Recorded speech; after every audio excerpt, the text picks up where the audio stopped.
Câinii au fost însoțitori loiali ai oamenilor de secole. Dar v-ați întrebat vreodată de ce uneori par să privească fix într-un colț gol sau să latre la ceva ce nu puteți vedea? Aceste comportamente intrigante sunt adesea asociate cu sensibilitatea câinilor la energiile invizibile. Studiile sugerează că acești prieteni patrupezi au simțuri mai ascuțite decât oamenii, inclusiv capacitatea de a percepe frecvențe sonore și variații ale câmpului magnetic. Aceasta îi face adevărați detectoare de schimbări în mediu, inclusiv a celor care scapă percepției noastre. Baba Vanga, faimoasă pentru profețiile ei enigmatice, credea că câinii sunt străjeri spirituali. Potrivit viziunilor sale, acești animale au o legătură directă cu forțele invizibile, funcționând ca antene pentru energiile subtile. Această idee ridică o întrebare fascinantă. Ce văd câinii de fapt? Mulți cred că ei detectează prezențe supranaturale, fie ele binevoitoare sau amenințătoare. Conform profețiilor babei Vanga, câinii nu sunt doar companioni, ci și ființe cu o sensibilitate spirituală profundă. Ea susținea că aceștia au fost înzestrați cu abilitatea de a simți prezența unor energii nevăzute și de a avertiza stăpânii despre fenomene supranaturale. Un exemplu comun este comportamentul lor inexplicabil, lătratul aparent fără motiv, fixarea privirii punct într-un punct gol sau neliniștea nocturnă. Astfel de reacții sunt considerate semne că un câine detectează ceva ce noi nu putem percepe. În viziunea babei Vanga, câinii acționează ca niște gardieni între lumea noastră și dimensiunile invizibile. Acest rol îi transformă în aliați spirituali, care nu doar protejează fizic casele noastre, dar și ne avertizează despre posibile amenințări subtile. Fiecare gest al lor poate avea o semnificație, iar învățarea interpretării comportamentului câinilor ar putea fi cheia înțelegerii semnelor transmise de ei. Această perspectivă spirituală i-a făcut pe mulți să privească aceste animale cu o admirație sporită și să le acorde mai multă atenție. Comportamentele câinilor pot fi atât fascinante cât și misterioase. Uneori, ceea ce pare a fi un gest banal poate ascunde mesaje importante. Iată 5 comportamente care ar putea indica o sensibilitate spirituală. Lătratul către spații goale. De multe ori, câinii par să reacționeze la ceva invizibil. Pot fi energii, sunete subtile sau chiar prezențe supranaturale. Privirea fixă într-un punct. Dacă un câine se uită insistent într-un loc, ar putea percepe o energie neobișnuită.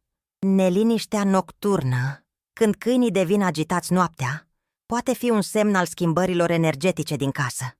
Refuzul de a intra într-un loc. Dacă un câine evită o cameră sau o zonă, ar putea simți ceva neobișnuit acolo. Apropierea constantă de stăpân. Uneori, câinii devin extrem de protectori, semnalând o nevoie de protecție spirituală. Prin observarea atentă a acestor semnale, putem învăța să descifrăm mesajele pe care câinii noștri încearcă să ni le transmită. Aceste comportamente nu ar trebui ignorate, deoarece ar putea fi indicii valoroase ale unei conexiuni mai profunde între noi și lumea spirituală. În multe culturi, câinii sunt considerați sensibili la energiile care ne înconjoară, mai ales cele din mediul în care trăim. Fiecare casă are propria sa amprentă energetică, care poate varia în funcție de evenimentele, emoțiile și persoanele care o locuiesc. Câinii, cu simțurile lor extraordinare, sunt capabili să detecteze aceste fluctuații energetice înainte ca noi să le conștientizăm. Un exemplu des întâlnit este comportamentul lor neobișnuit, cum ar fi evitarea unor zone din casă, lătratul către obiecte aparent banale sau neliniștea inexplicabilă. Aceste reacții pot indica modificări subtile în energia locuinței. Conform tradițiilor spirituale, astfel de comportamente sunt adesea asociate cu prezența entităților invizibile sau cu deschiderea unor portale între lumi. Câinii nu doar percep aceste schimbări, ci le și semnalizează, oferindu-ne ocazia să fim mai atenți la mediul nostru. Baba Vanga credea că acești străjeri energetici pot fi un prim avertisment despre prezența unor forțe care necesită atenție. Așadar, Data viitoare când câinele tău se comportă ciudat, încearcă să te conectezi mai profund cu energia casei tale. Poate că el încearcă să-ți spună ceva important. Unul dintre cele mai comune comportamente inexplicabile ale câinilor este lătratul către gol. Pentru unii stăpâni, acest gest poate părea o reacție banală, dar mulți cred că în spatele acestuia se ascunde o semnificație profundă. Potrivit tradițiilor esoterice și viziunilor Babei Vanga, câinii pot percepe prezențe spirituale sau energii la care noi nu avem acces. Lătratul lor nu este întâmplător. Frecvent, se întâmplă în locuri unde energiile par să fie mai intense, cum ar fi colțurile întunecate, ușile sau ferestrele. Câinii pot simți ceea ce noi nu vedem, fie vibrații energetice, fie entități care trec prin spațiul nostru. În spiritualitate, lătratul frecvent către o anumită zonă poate fi interpretat ca un avertisment, un mod prin care câinele încearcă să ne atragă atenția. Unii stăpâni au relatat experiențe înfricoșătoare legate de astfel de comportamente, sunete neexplicate, obiecte care par să se miște singure sau o atmosferă apăsătoare. Dacă observi acest tip de comportament la câinele tău, este util să-ți menții calmul și să încerci să analizezi situația. Este posibil să fie doar o reacție naturală sau, cine știe, poate un semnal subtil al unui fenomen dincolo de înțelegerea noastră. Conform profețiilor Babei Vanga, câinii joacă un rol important în detectarea și protecția împotriva deschiderii așa numitelor portaluri spirituale. Aceste portaluri sunt descrise ca fiind puncte de trecere între dimensiuni, prin care pot intra entități sau energii. Prezența câinilor în astfel de situații nu este întâmplătoare. Ei sunt considerați gardieni naturali, capabili să simtă activitatea energetică intensă din astfel de locuri. Câinii au fost adesea observați comportându-se ciudat în spații unde energia pare să fie diferită, stând nemișcați, privindu-se insistent sau devenind extrem de protectivi. În credințele populare, astfel de comportamente indică faptul că aceștia detectează schimbări în vibrația spațiului.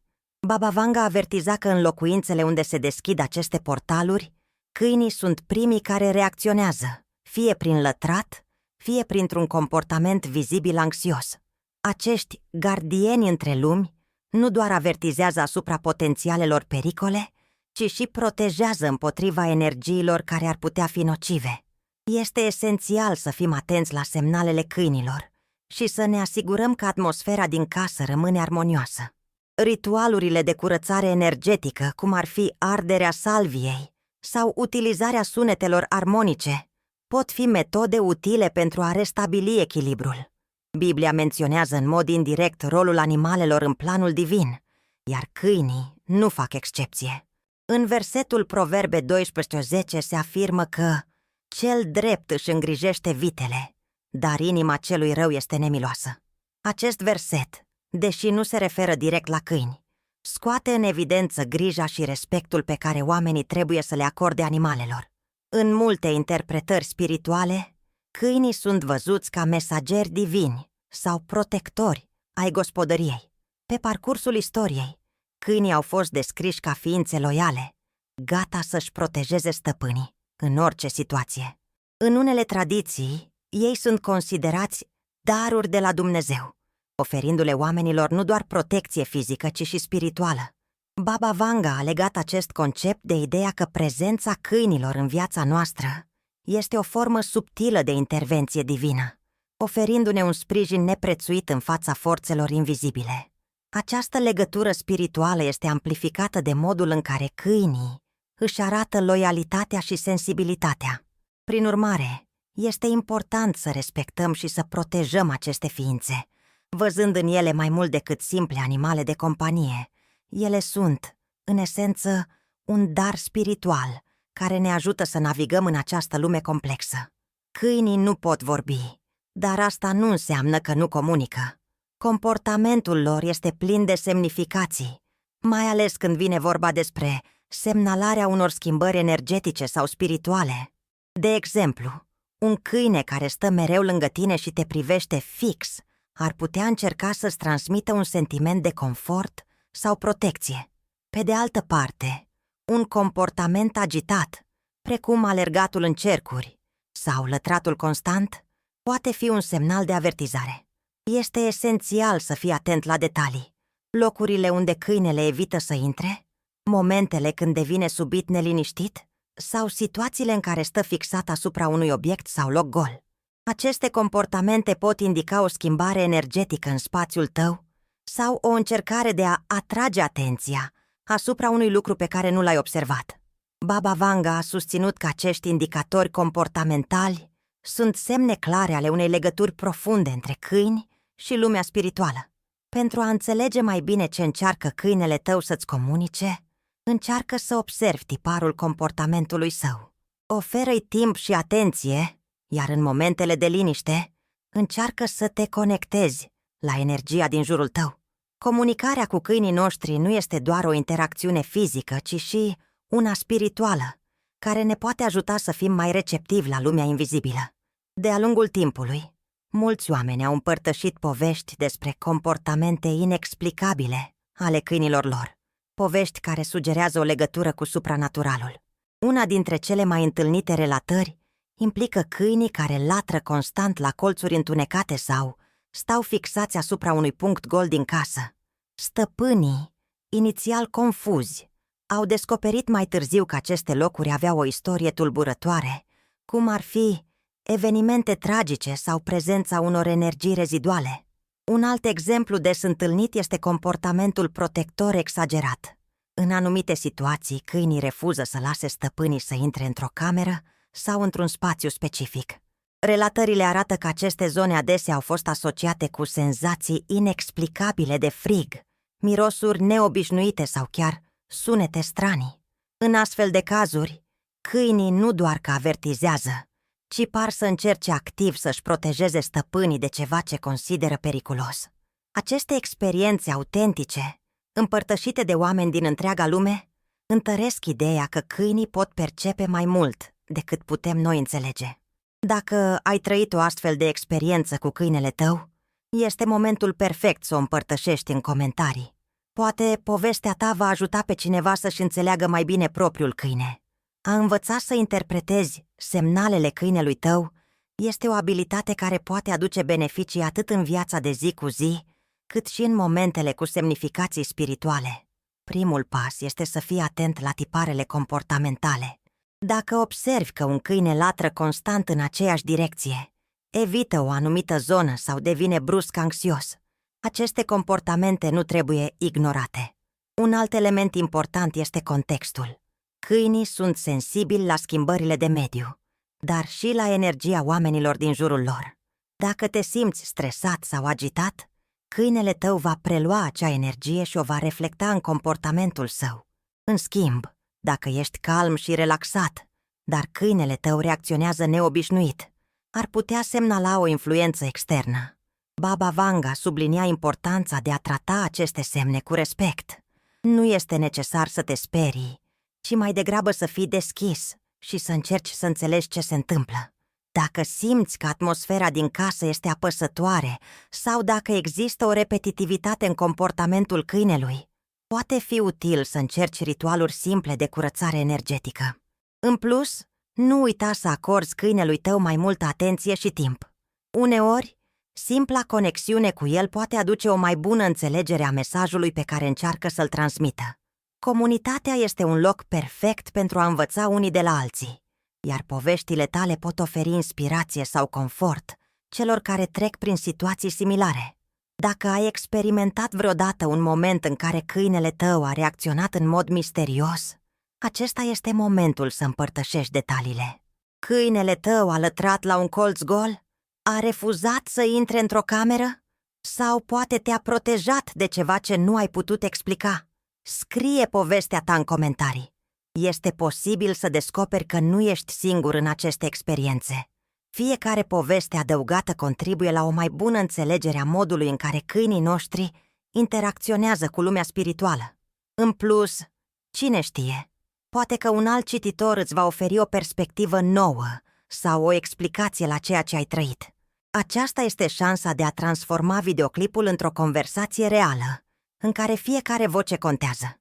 Așadar, Hai să descoperim împreună ce încearcă să ne spună câinii noștri și cum putem învăța din experiențele lor unice. Trăim într-o perioadă de schimbări rapide, nu doar tehnologice și sociale, ci și spirituale. Multe tradiții și învățături vechi vorbesc despre o tranziție majoră a umanității către o conștiință mai înaltă. În acest context, câinii joacă un rol important ca intermediari între lumea noastră fizică și dimensiunile subtile. Baba Vanga credea că aceste schimbări pot fi detectate mai întâi de animale, în special de câini, care sunt mai receptivi la fluctuațiile energetice. În timpul acestor tranziții, comportamentele neobișnuite ale câinilor pot deveni mai frecvente. De exemplu, ei pot deveni mai protectivi sau pot manifesta o anxietate aparent inexplicabilă. Acest lucru ar putea fi interpretat ca un semnal de avertizare pentru noi, oamenii, că trebuie să ne adaptăm la noile frecvențe energetice. În plus, câinii pot acționa ca un barometru emoțional, ajutându-ne să rămânem echilibrați și conectați la ceea ce contează cu adevărat în viață. Această idee sugerează că tranziția spirituală nu este doar un fenomen individual, ci unul colectiv, în care toate ființele vii joacă un rol. Câinii, cu sensibilitatea lor unică, ne pot ghida prin acest proces, ajutându-ne să navigăm mai bine într-o lume în continuă schimbare. Ceea ce pare a fi o rutină banală a câinelui tău ar putea ascunde mesaje subtile. De exemplu, orele la care câinele tău începe să latre pot avea o semnificație mai profundă. În multe tradiții spirituale, se spune că anumite momente din zi sau din noapte sunt mai susceptibile la activități energetice intense. Dacă câinele tău manifestă comportamente repetate în astfel de perioade, ar putea fi un indiciu că percepe ceva dincolo de obișnuit. Un alt exemplu este schimbarea bruscă a comportamentului față de o persoană sau un obiect. Câinii pot deveni mai distanți sau, dimpotrivă, mai atașați de cineva care traversează o perioadă de transformare spirituală. Baba Vanga spunea că aceste mici detalii pot fi puzzle-uri spirituale, care, odată descifrate, ne pot oferi o perspectivă asupra lumii nevăzute. Observarea atentă a comportamentului câinelui tău și reflecția asupra posibilelor mesaje transmise poate deschide noi perspective despre conexiunea dintre tine, animalul tău și dimensiunile spirituale. Este o lecție de a rămâne prezent și receptiv la semnalele subtile din jurul nostru. De-a lungul anilor, oamenii de știință au încercat să înțeleagă modul în care câinii percep lumea.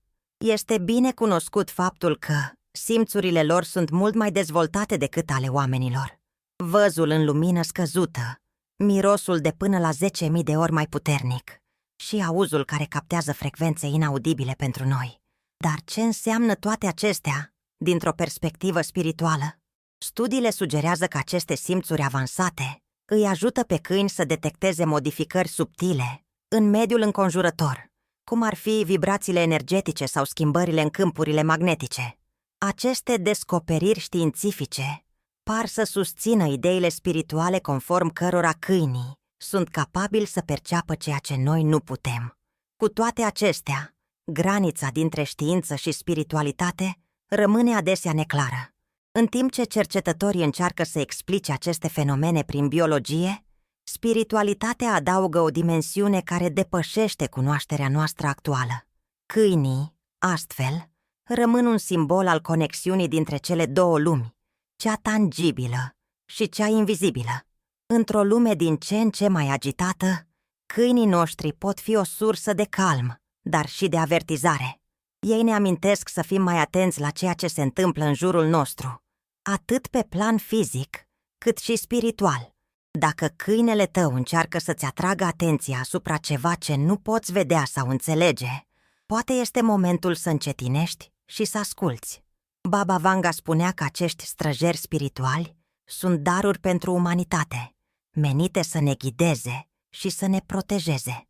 Prin conectarea cu câinele tău, nu doar că vei întări relația dintre voi, dar vei învăța să fii mai receptiv la semnalele lumii din jur.